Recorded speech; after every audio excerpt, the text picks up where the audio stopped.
नमस्कार प्रिय भक्तजनों, आप सभी कैसे हैं। आज मैं सावन सोमवार की कथा लेकर आई हूँ। कथा सुनने से मन और तन दोनों शांत होते हैं। इस सावन कथा सुनने से आपकी सभी मनोकामनाएं पूर्ण होगी। हमारे भोलेनाथ बहुत दयालु हैं। सच्चे मन से उपवास और कथा सुनने से मनवांछित फल प्राप्त होता है। तो आइए भक्तों, आज पहला सोमवार की कथा सुने। कथा इस प्रकार है। बहुत समय पहले की बात है। किसी नगर में एक साहूकार रहता था। उसका घर धन्य धान सभी सुख सुविधाओं से भरा हुआ था। बस कमी थी तो एक संतान की। संतान पाने के लिए साहूकार हर सोमवार का उपवास रखता और शिव मंदिर में जाकर पूरी आस्था से शिव जी की पूजा अर्चना करता था।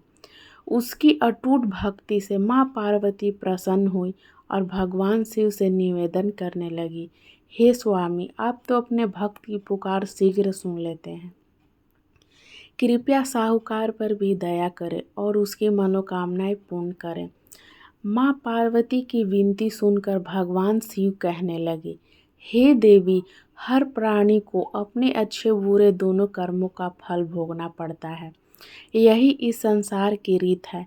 यह सुनकर पार्वती जी साहूकार की मनोकामनाएं पूर्ण करने के लिए हठ करने लगी। बहुत समझाने पर जब माता पार्वती न मानी तो शंकर भगवान ने साहूकार को संतान प्राप्ति का वरदान दे दिया, किंतु उन्होंने कहा कि यह बालक अल्पायु होगा और 12 वर्ष तक की आयु तक रहेगा।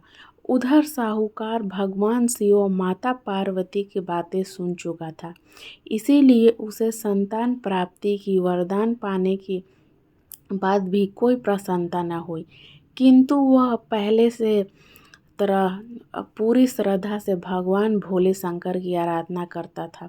वरदान पाने की कुछ समय बाद साहूकार की पत्नी गर्भवती हुई और 9वें महीने में एक सुंदर बालक को जन्म दिया। जब बालक 11 वर्ष का हुआ तो साहूकार ने उसको मामा को बुलाकर उसके साथ काशी पढ़ने के लिए भेज दिया। तुम लोग रास्ते में यज्ञ और दान पुण्य करते जाना। यह कहकर साहूकार ने उन्हें खूब धन देकर विदा किया। इधर काशी प्रस्थान के बाद मामा भांजे एक गांव से गुजर रहे थे। वहाँ एक राजकुमारी का विवाह हो रहा था, परंतु राजकुमार एक आंख से काना था। तभी वर के पिता ने साहूकार के बेटे को देखा और उसके मामा से कहा, तुम अपना भांजा कुछ समय के लिए हमें दे दो, विवाह संपन्न हो जाएगा, उसके बाद ले जाना। राजकुमार के पिता ने दोनों को खूब धन दिया और इस प्रकार साहूकार के बेटे के साथ राजकुमारी का विवाह संपन्न हो गया।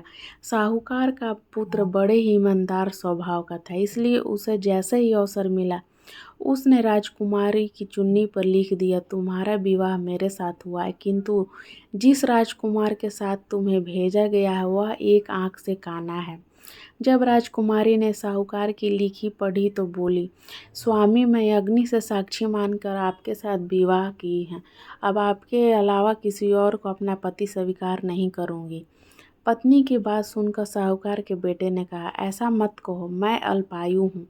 कुछ दिन में मैं 12 वर्ष की आयु होते ही मृत्यु को प्राप्त हो जाऊँगा। लेकिन पत्नी ने कहा, जो भी हो मेरे भाग्य में लिखा हो, मुझे स्वीकार है। राजकुमारी ने यह बात अपने पिता को बताई। इस पर राजा बहुत क्रोधित हुआ और उन्होंने अपनी पुत्री को उस राजकुमार के साथ विदा किए बिना बारात वापस लौटा दी। उधर साहूकार का बेटा उसके मामा काशी पहुँचे। वहाँ जाकर दोनों ने कई यज्ञ अनुष्ठान किए और साहूकार के बेटे ने विद्या ग्रहण किया। जिस दिन बालक 12 वर्ष का हुआ उस दिन भी मामा भांजे दोनों यज्ञ करने जा रहे थे, किंतु अचानक साहूकार के बेटे की तबीयत बिगड़ने लगी। उसने अपने मामा से कहा, मामा, मेरी तबीयत कुछ ठीक नहीं लग रही है।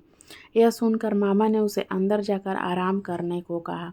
बालक अंदर जाकर आराम करने लगा, किंतु आज एक ही दिन उसकी मृत्यु के निश्चय था, अतः कुछ ही समय में उसके प्राण निकल गए। भांजे की मृत्यु होने पर मामा विलाप करने लगा।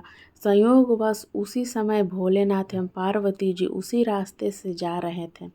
माता पार्वती ने शिव जी से कहा, हे स्वामी, ये करुण स्वर किस ओर से आ रहा है? मुझसे यह सहन नहीं हो रहा, कृपया आप इसे व्यक्ति के कष्टों का निवारण करें। माता पार्वती की विनती सुनकर जब भगवान शिव मृत बालक के पास पहुँचे तो देखा कि ये तो उसी साहूकार का पुत्र है जिसका जन्म मेरे वरदान स्वरूप हुआ था और अब इसका जीवन पूरा हो चुका है। माँ पार्वती दुखी होकर कहने लगी, हे प्रभु, इस बालक को मृत देकर इसके माता पिता वियोग में अपने प्राण त्याग देंगे, इसलिए कृपया आप मेरी विनती सुने और इस बालक को जीवन दान दें। पार्वती जी के निवेदन पर भोलेनाथ उस बालक को जीवन दान का वरदान दिया। शंकर जी के आशीर्वाद स्वरूप बालक फिर से जीवित हो गया, अपने शिक्षा पूरी की और अपने मामा के साथ नगर लौट पड़ा। दोनों चलते चलते उस नगर में पहुंचे जहां राजकुमारी के साथ बालक का विवाह हुआ था। वहां पहुंचकर उन्होंने एक यज्ञ का आयोजन किया जिसमें उस नगर के राजा यानी राजकुमारी के पिता भी शामिल हुए। उन्होंने साहूकार के बेटे को देखते ही पहचान लिया और महल में ले जाकर खूब आदर सत्कार किया। इसके बाद राजा ने अपनी पुत्री को बालक के साथ विदा कर दिया। इधर साहूकार पत्नी कई दिनों से भूखे प्यासे रहकर बेटे के वापस आने की राह देख रही थी। उन्होंने निश्चय किया कि यदि उनके बेटे की मृत्यु हो जाएगी तो वो भी प्राण त्याग देंगे।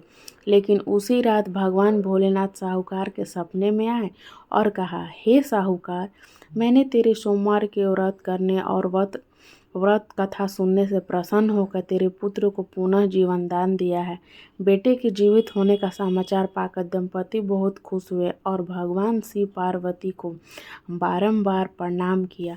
ओम नमः शिवाय।